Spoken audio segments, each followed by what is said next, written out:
Coming up, October 1962, America and the Soviet Union face off in the waters between Florida and Cuba. Everybody's got a nuke in their pocket. One spark would set it off. 50 years later, the stunning revelation that the world was closer to nuclear destruction than we knew. It could have very well meant the end of humanity. But one Soviet refused to push the button. You may be captain of this ship, but I am commander of this fleet, and you need my permission. The man who saved the world. 1962. America and the Soviet Union, two superpowers with enough weaponry to destroy the world 20 times over, faced off. Everybody's got a nuke in their pocket. One spark would set it off. That spark would come in the autumn of that year. 100 meters.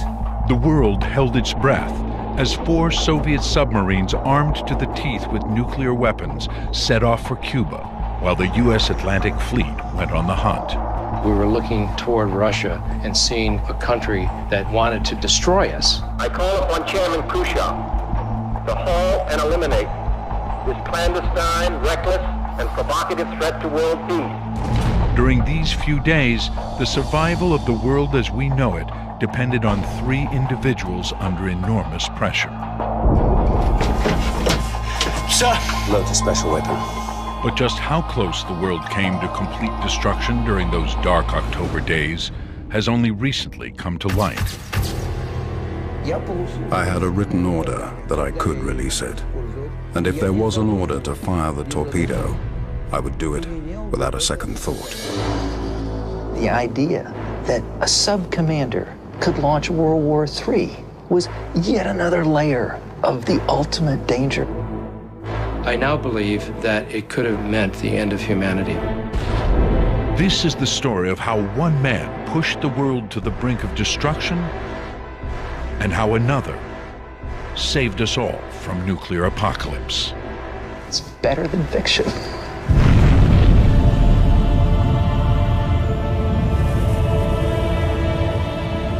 The man who saved the world.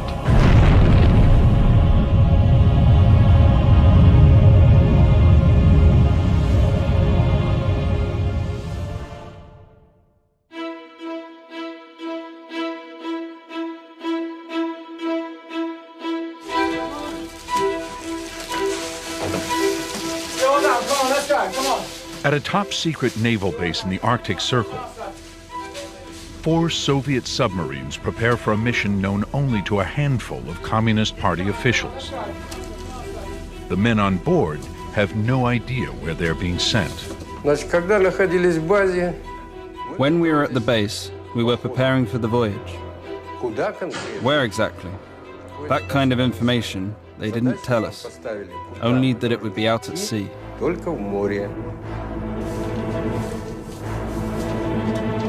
Their orders, the course of their journey, and the timetable are contained in an envelope to be opened only when they're out at sea.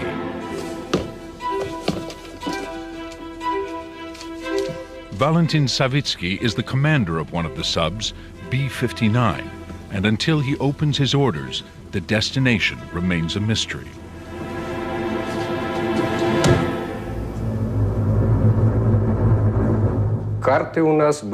We had maps to all the oceans of the world. We could go anywhere.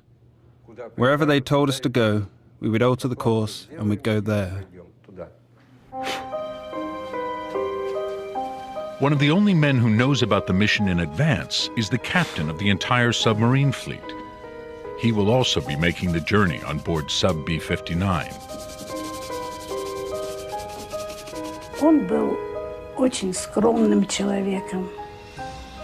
My husband was a very shy and modest person, intelligent and smart, very polite. When we used to go on holiday, wherever he was always trying to find fresh newspapers. He was always in touch with the modern world.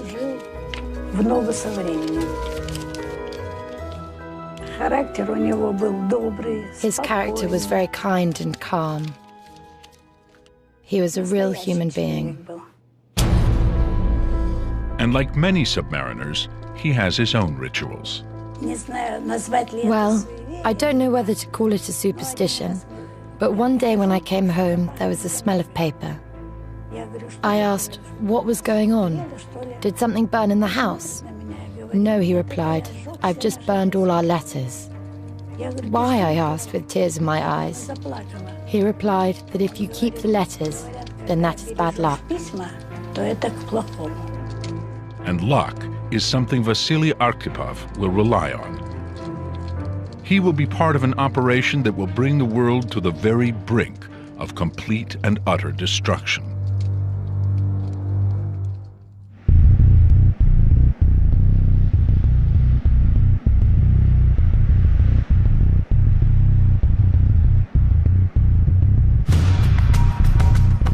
By the autumn of 1962, relations between Moscow and Washington have all but collapsed.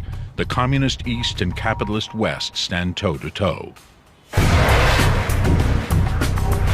commies were bad guys, we all knew that, and we were the good guys. We wore white hats and they wore black hats. They were the enemy. Everyone in America had no love lost for the Soviet Union, and we didn't trust them, and we were fearful. We were looking toward Russia and seeing a country that wanted to destroy us. And it was our duty to make sure they didn't prevail.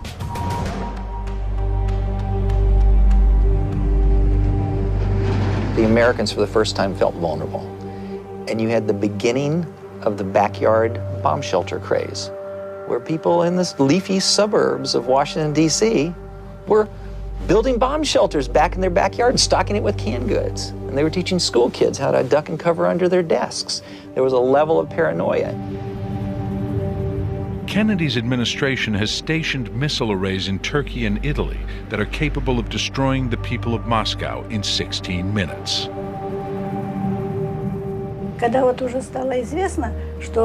When we found out that America had built rocket launchers against us, that wasn't a pleasant thing to know. Our country wasn't preparing for any wars. It was always everyone else who was attacking us.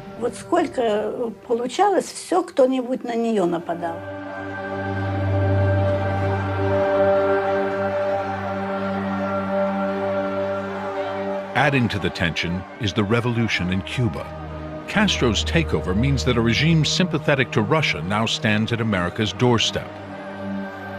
I think the Cuban Revolution was the first genuine communist revolution that didn't come from Stalin's tanks doing a takeover. So the old commies in Moscow looked at the young commies in Cuba and said, yeah, right, the new generation, this is great. Throughout 1962, the Soviet Union secretly smuggled 42 mid-range nuclear missiles into Castro's Cuba using commercial shipping. But with no proof, the Americans can only air their suspicions at a UN meeting. Do you, Ambassador Zorin, deny that the USSR has placed and is placing medium and intermediate range missiles and sites in Cuba? Yes or no?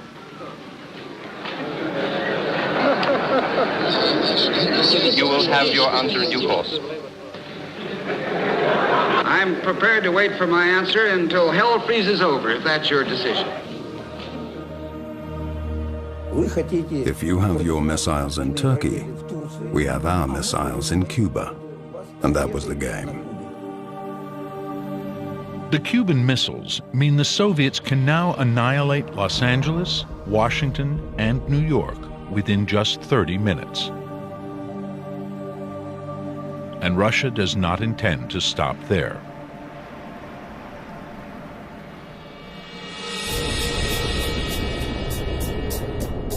As part of the next stage of militarizing Cuba, the 4 subs slip their anchors and leave Russian waters.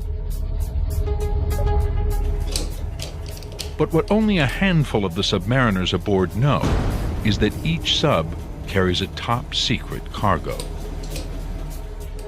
Except for the weapon officers and commanders, nobody else was allowed to go in there. The commander, second-in-command, special officer, nobody else was allowed in this room.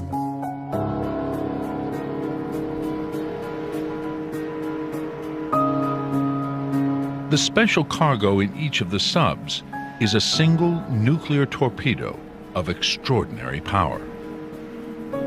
Weapons with the same strength as the bomb dropped on Hiroshima. At that period of time, it was called special weapon. Not nuclear torpedo, but special weapon. At that time, we couldn't even imagine a nuclear torpedo. The commander of each of the 4 submarines has permission to act without Moscow's order. Rurik Ketov was commander of one of the other subs. I had a written order that I could release it, and if there was an order to fire the torpedo, I would do it without a second thought. For the first time in life, a commander of a submarine had a nuclear weapon and had the authority to fire the missile on his command. Each sub must follow a strict safety protocol. Good. Aleksandrov, your key. The nuclear torpedo can only be launched if both the sub's captain and its political officer are in agreement. Each has 1/2 of a key that, when joined, will unlock the firing mechanism. A signal is then transmitted to the torpedo bay. All correct, sir. On this voyage, the B-59 requires an additional step.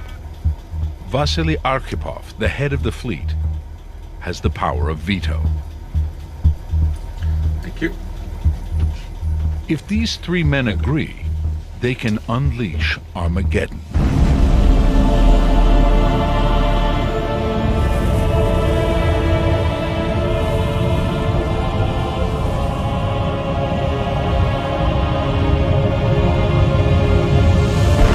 The world was protected only by the policy of mutually assured destruction, a deterrent meant to scare Russia and America from firing on one another. It means that if we have the capability of wiping out every meaningful target in the Soviet Union, and they have the capability of wiping out every meaningful target in our country, that we both launch our missiles at the same time, and both countries are destroyed. One single Soviet nuclear torpedo would trigger a response from the Americans, leading to a cascade of destruction.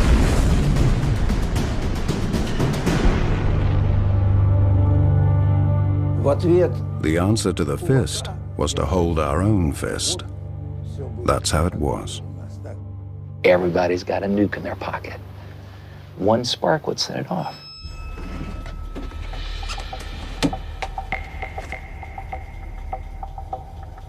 "50 miles from port, each commander is instructed to read his orders.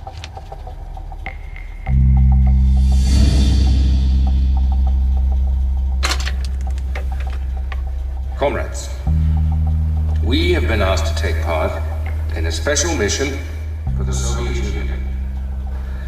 The 69th Brigade of long-range diesel attack submarines will make best speed and remain undetected as we transit across the Atlantic and then be permanently stationed in Mariel, Cuba.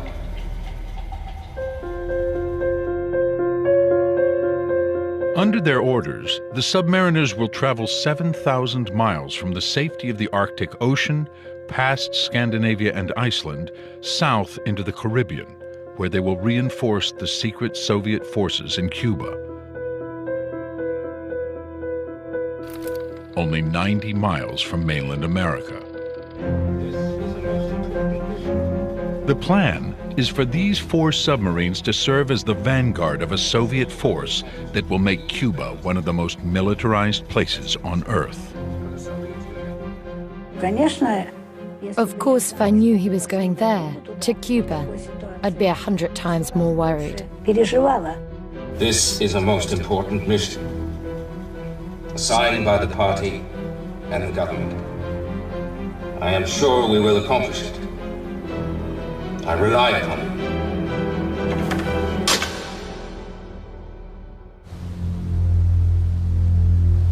But getting to Cuba is a journey fraught with difficulty and constant danger of detection. hunting them will be the most advanced fleet of American sub-hunters.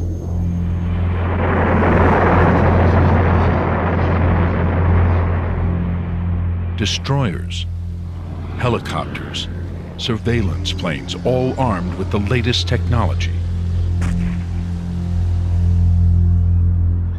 Communications officer Gary Slaughter was on the USS Coney. Starting in 1952, America had invested billions, maybe trillions of dollars in beefing up its anti-submarine warfare capability.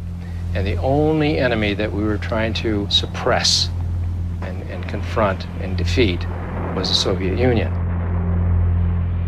We could not have been better prepared for their decision to bring those submarines to Cuba.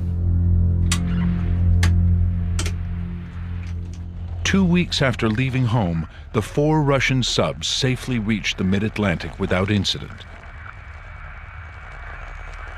They have made it more than halfway to Cuba undetected and without arousing the suspicions of the Americans.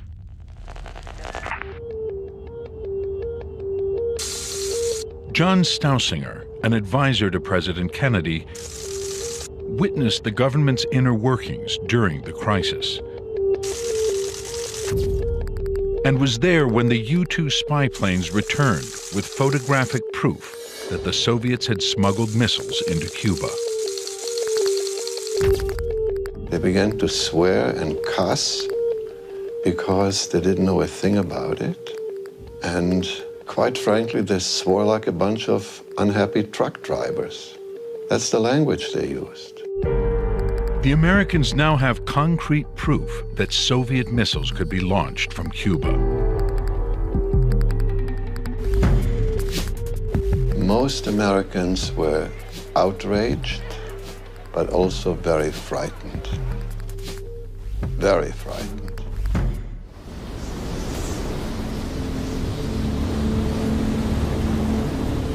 On October 14th, the weather starts to change.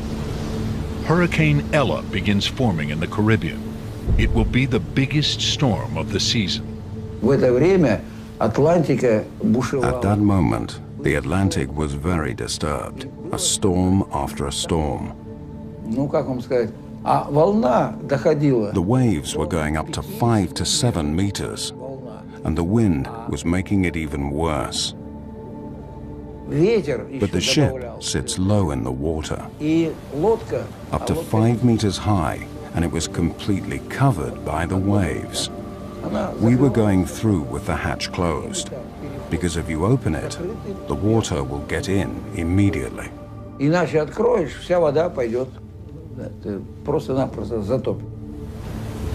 The low cloud cover means American spotter planes are grounded. For us, perfect weather is when there are waves, when there's a storm. These conditions are ideal. But the conditions inside the submarines are appalling.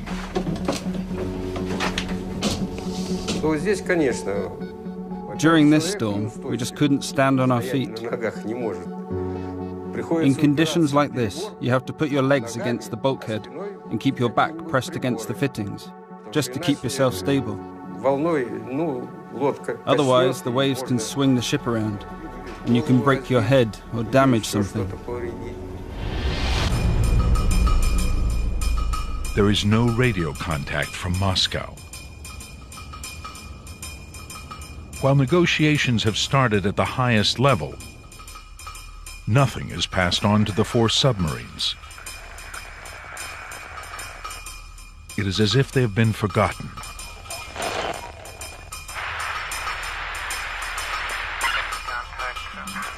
And then, on the 15th of October, Naval Command in Moscow finally makes contact.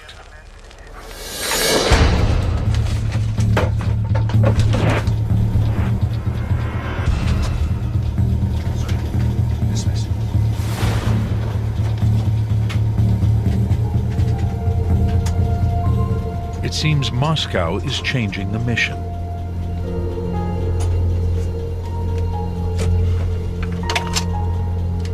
Comrades, we have just received word from Moscow. some new orders. We are to be stationed in the Sargasso Sea until advised otherwise.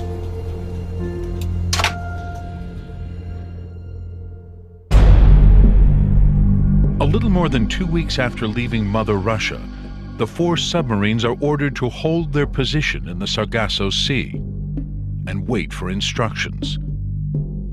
But more time at sea means more chances for the Americans to find them.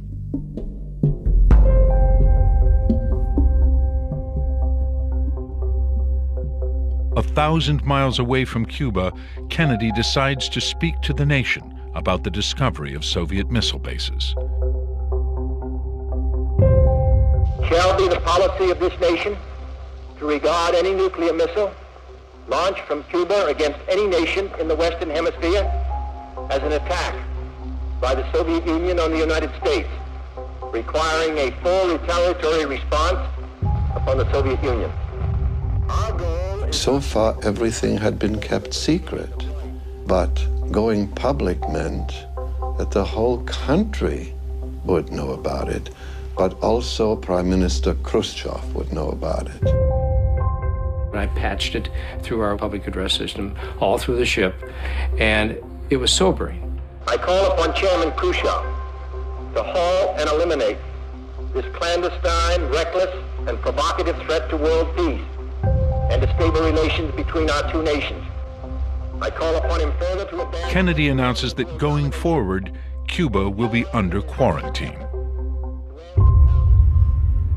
We should not call it a blockade, the president said. We should call it a quarantine. And somebody shouted, "What's the difference, Mr. President?" "It sounds better," President Kennedy said. "It does not sound as threatening as a blockade, and that is a good thing." We knew that this was the real thing, that this was not an exercise. And so our attitudes changed. We became more determined, more professional. We focused, and we went to our stations ready for action. Kennedy orders a ring of ships to surround Cuba and the Caribbean and stop the flow of any more Soviet weaponry.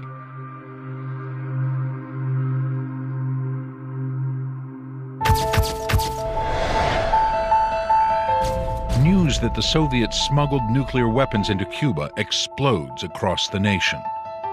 I'd hate like heck to see us go to war, but if it's necessary to prevent a nuclear war, I think the action has to be taken at this time. Well, I think it's high time we stopped Russia from having things her own way. I know that some action should be taken. At the time, I was a school kid in 3rd grade in Ellisville, Mississippi. They had me go under my desk multiple times that week in October 1962 because we were within range of those medium-range missiles from Cuba.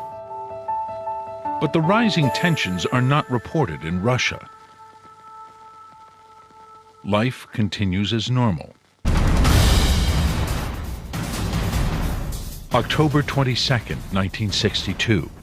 Kennedy increases America's defense readiness condition from 4 to DEFCON 3 for the first time in history. 22 interceptor aircraft are ordered to sea. We never underestimated the Russians. We always assumed that they were as strong as we were, and it was our job to outwit them, to out-train them. It would be like 2 prize fighters knowing that nominally they had the same capabilities to knock the other guy out.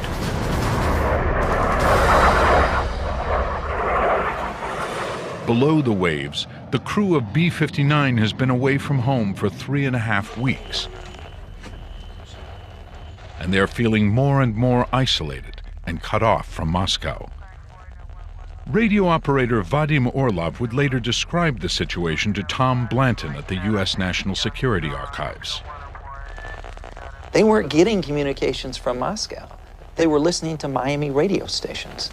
The Washington Post says this morning that Russian military attachés at a Soviet embassy. On Miami radio, the stories are about impending U.S. invasion of Cuba. On Miami radio, it's descriptions of the flotilla offshore. It's descriptions of total mobilization. NBC Radio News on the Hour, brought to you by Total. American radio even speculates that there might be enemy submarine activity in the area. We could not get any contact with Moscow, and we had no idea what was going on. Everything I knew and everything I did was by listening to Kennedy on the radio. Keep listening.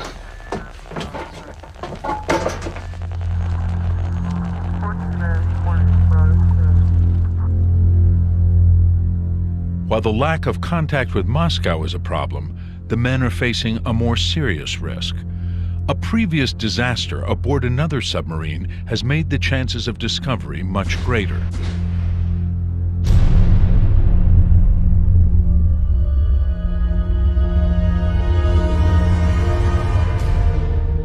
A year before, a nuclear reactor on board the sub K-19, one of the first Russian nuclear subs, failed catastrophically. 8 men died from radiation poisoning as they tried to fix the problem. Vasily Arkhipov was aboard the K-19 and witnessed the disaster. He must have really felt it. He'd seen what radiation had done to people. He had seen it with his own eyes when some of those people who'd been in the nuclear reactor were carried out. It was a tragedy, a real tragedy. This tragedy was the reason that we would say no to nuclear war.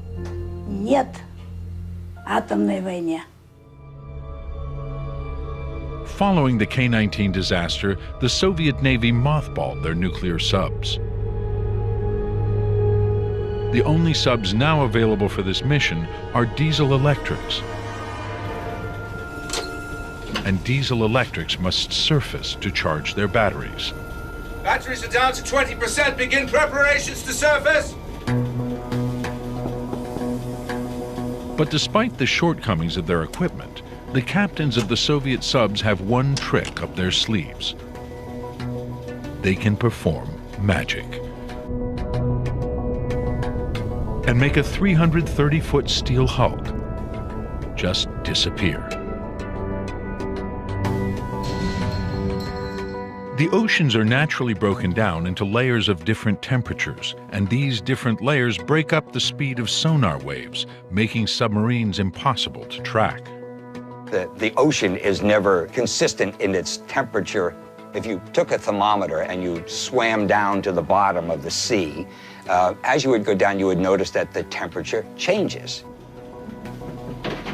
These are known as isothermal layers, and diving underneath one makes a sub harder to track.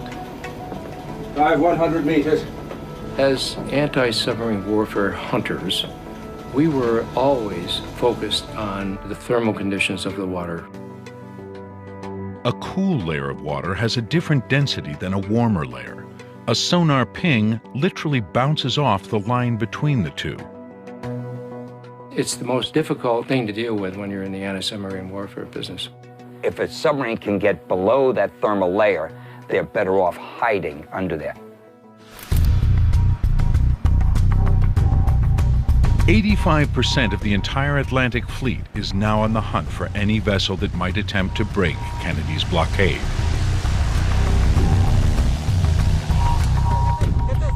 Khrushchev counters Kennedy's quarantine with the threat that stopping and searching any Russian ship will be considered an act of piracy.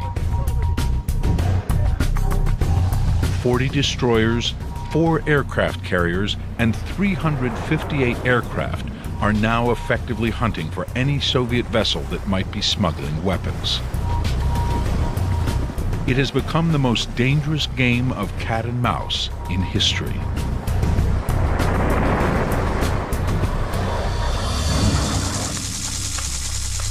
On October 24th, Kennedy pushes America's war readiness alert up to DEFCON 2.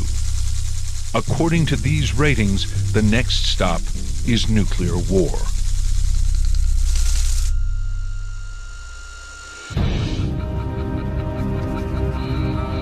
On board the sub, the time spent in the warmer waters of the Sargasso Sea has caused conditions to deteriorate even further. The air conditioning has failed and temperatures are rising. The temperature went up to 60 to 65 degrees. In the diesel section, it was over 70 degrees. And it wasn't just for 5 or 10 minutes, it was for hours. All the time, the crew were under these conditions. Russia's diesel-electric fleet is designed to function in the cold Arctic seas, temperatures of 37 degrees. The water temperature in the Sargasso Sea is in the mid-80s. The subs are beginning to overheat.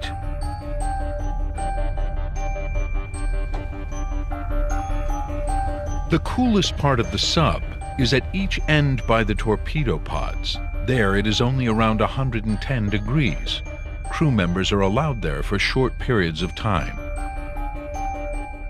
When I was in anti-submarine warfare school was the only time I was on board a diesel-powered submarine for a period of just a day, and it was awful.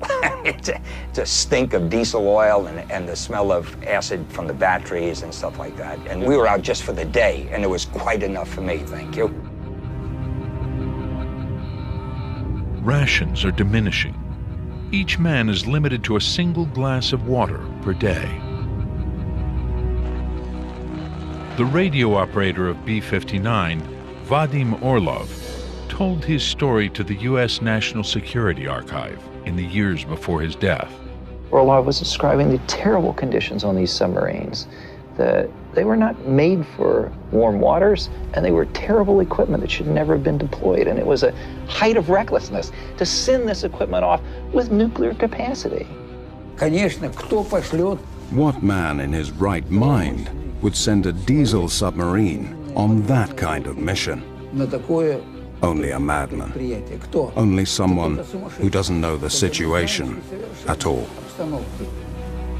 And still, a week after arriving in the Sargasso Sea, B-59 has not received any new orders from Moscow. The daily routine consists of staying hidden from American sub-hunters.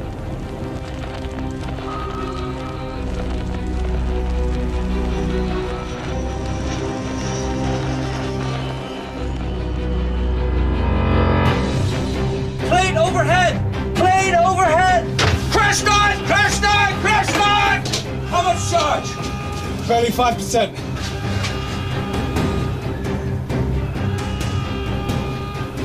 It's only 6 hours. That's your room. Can you confirm the charge? The charge! Emergency dive, if you are surfaced, takes about 30 seconds. Part of the ship takes on water, and the ship practically sinks like a rock till a certain depth.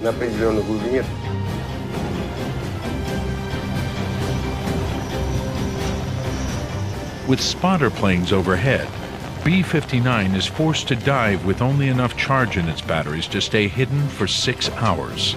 Is it still in range?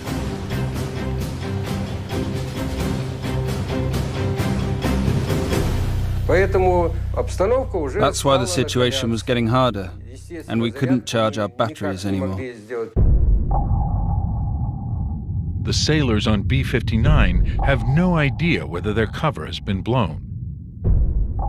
But back in Washington, communication systems explode into life. The sub has been spotted. We had so many weapons and so many sonars. He was like a rabbit inside a small cage, and 15 of us hounds outside the cage, and 15 hawks above the cage. That rabbit was dead.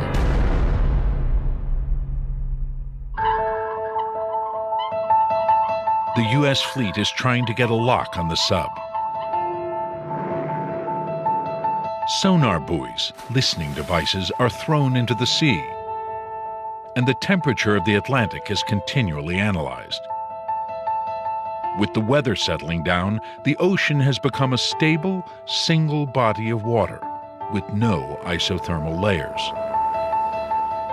The Soviets' invisibility cloak has started to fail them.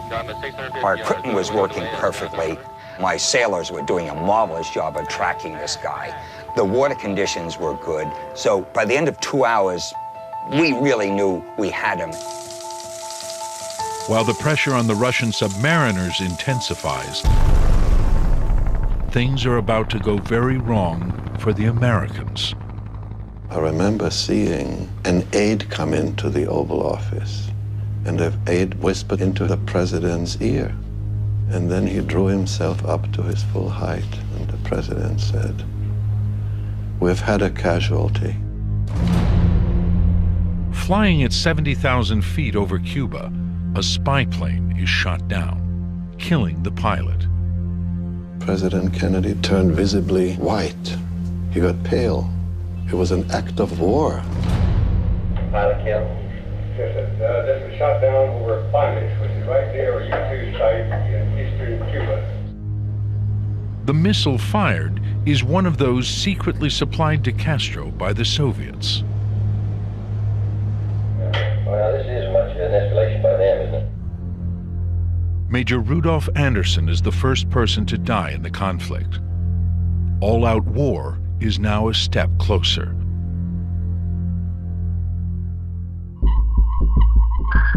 The USS Coney continues scouring the seas. We got our solid contact at roughly 4 or 5 in the afternoon. American reconnaissance reveals the possible presence of 3 enemy subs. What they don't know is that their targets carry enough nuclear weaponry to destroy the entire Atlantic fleet. We were all exhilarated. There was no fear. We knew our jobs, and we were just kind of rubbing our hands saying, God, we at last get a chance to play what we've been practicing to do for all these years. And that's what it felt like. We felt privileged to be able to show our stuff. No submariner likes to be detected, period. That their business is stealth. When you found them, they didn't like it. They don't like that.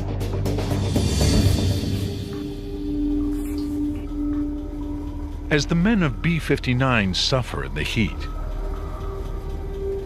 the sub has little power left to escape the world's most advanced naval fleet.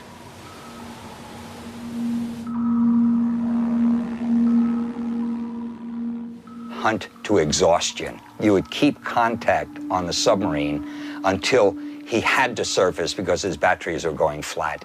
So when his batteries were exhausted, he had to come to the surface and recharge his batteries. Frankly, I don't think we felt very sympathetic at all. They were the enemy. Kennedy has already ordered strict protocol upon finding an enemy sub. On no account should it be attacked. Rather, they should drive it to the surface. It is a new for me, this exact situation. We have depth charges that have such a small charge that they can be dropped and they can actually hit the submarine without damaging the submarine. They're practiced depth charges. I think we ought to wait on that today, because we don't want to have the first thing we attack is the Soviet submarine. Kennedy sends a message to Moscow. His Navy will now attempt to surface a Soviet sub. But Kennedy doesn't have the whole story. Moscow has had no contact with her subs. We could only guess what was going on by watching what the Americans were doing. Only by what we saw could we judge what was going on. Is there a war? What's happening? The sub-hunters have sonar devices capable of generating extreme localized sounds. The sonar itself is like a big speaker, like if you have in your house. Our sonar could essentially be used as an offensive weapon. It was like there were 5 huge men pounding on the barrel. And every destroyer in any close proximity, and there were 3 or 4 sort of circling around us, were doing the same thing. It's got to drive them crazy.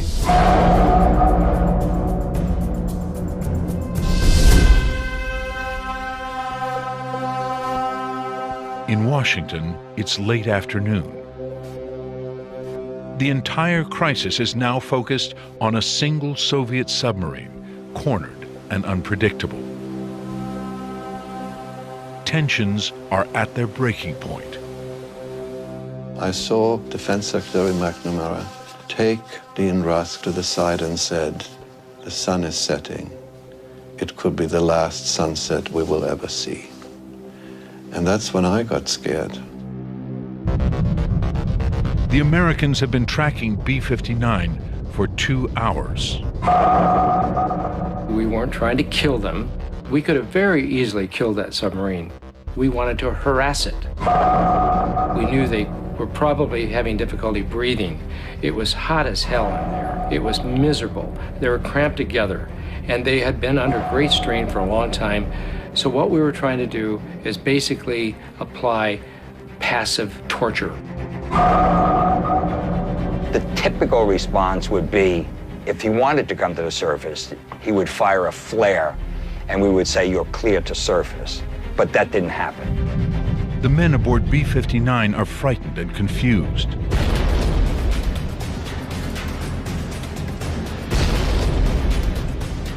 With no new orders in over a week, B-59 has no idea the depth charges are meant as a warning. We dropped the 5 practice depth charges to invite the submarine to come to the surface. There is a specific signal that we have, and that is 3 explosions, grenade explosions, which means you have to surface. I don't know what the Americans were doing, but it wasn't 3. The American signal to surface is different from the Russians. Anyway from Moscow. Communications have completely broken down.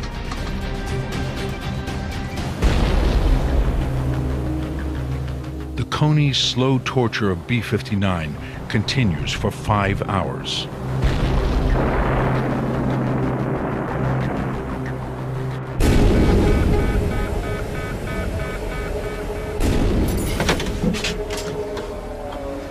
We can't do anything until we hear from Moscow. Leonenko, get to the bridge.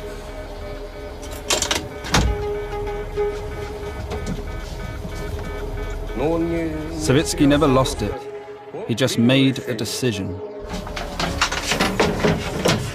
Sir! It's time to load the special weapon. Sir, give me your key, Maslenikov. Withering temperatures exceeding 120 degrees, no contact with home. A ship virtually out of power. It's time to load the special weapon! And now seemingly under attack. Come on!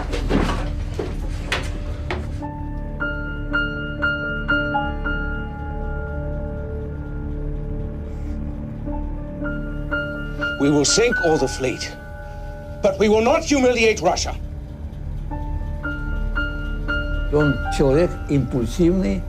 Savitsky was an impulsive man, but in his mind, at that moment, he made a correct decision.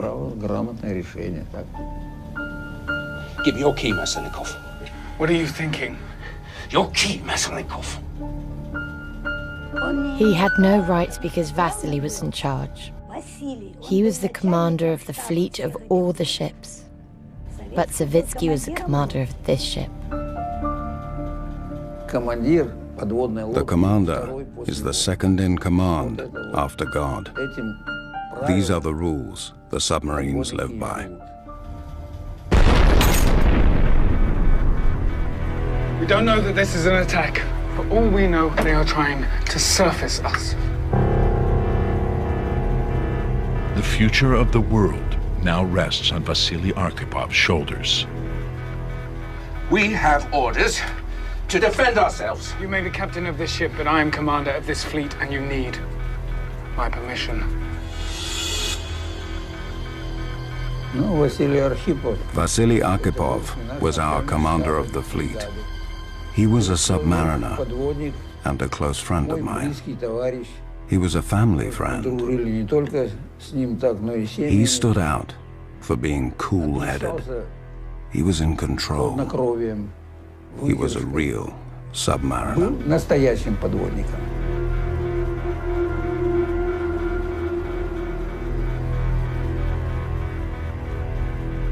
Two of us have agreed. Do I have your permission? No. You need all three of us.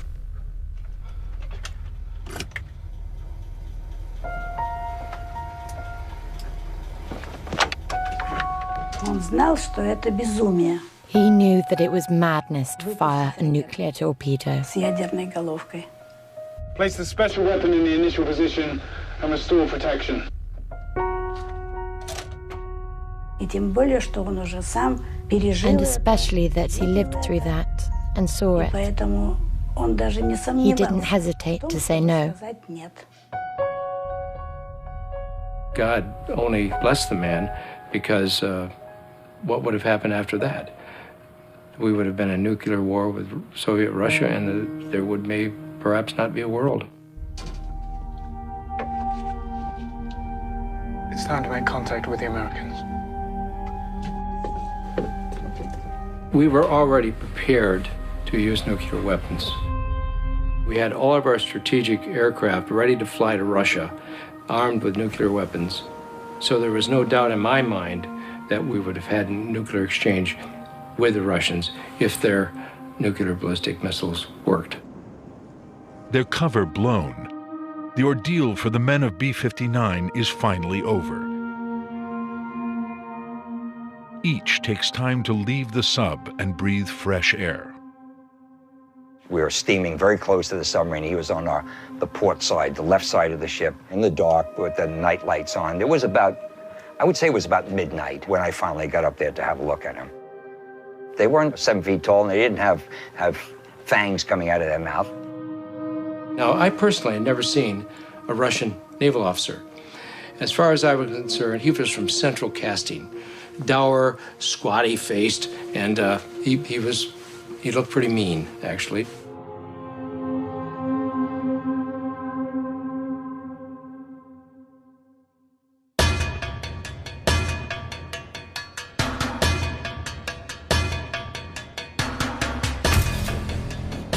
The U.S. Navy makes no attempt to board B-59 as it lies outside Kennedy's quarantine line.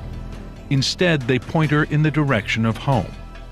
This never-before-seen footage shot from on board the Coney shows the stricken sub.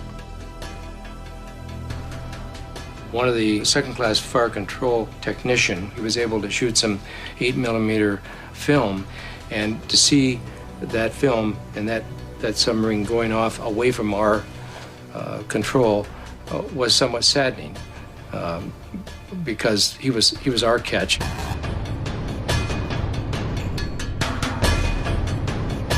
Only one of the 4 subs escaped detection, and none of the others came close to firing on the Americans. By the end of October, a peace deal was brokered between Washington and Moscow.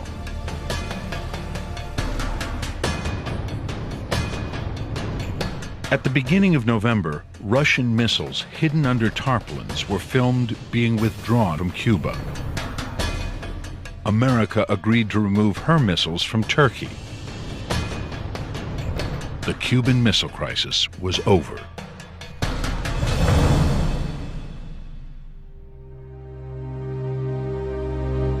But for the submariners arriving home, there was disgrace. What heroism, what duty they fulfilled to go halfway across the world and back and survive. And they were treated really shabbily. In fact, I think one of the Soviet admirals told the commanders, it would have been better if you'd gone down with your ship. Extraordinary. It would have been better had they drowned. You see, this is what they call a welcome. That's why Vasily didn't like talking about it. He felt they hadn't appreciated what they'd gone through. When I asked him about it, he said, "That's enough."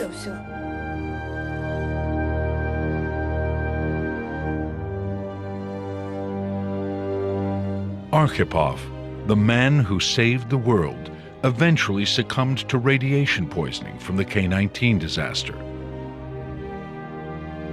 He became ill and died of kidney cancer, an affliction that took many others who served on the sub. It's taken 40 years for the true danger the world faced to come to light. In 2002, Vadim Orlov told his story at a press conference.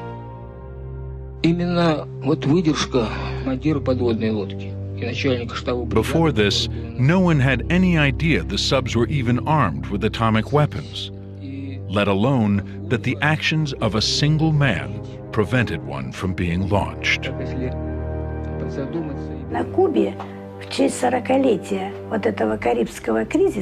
In Cuba, in honor of the 40th anniversary of the crisis, people gathered.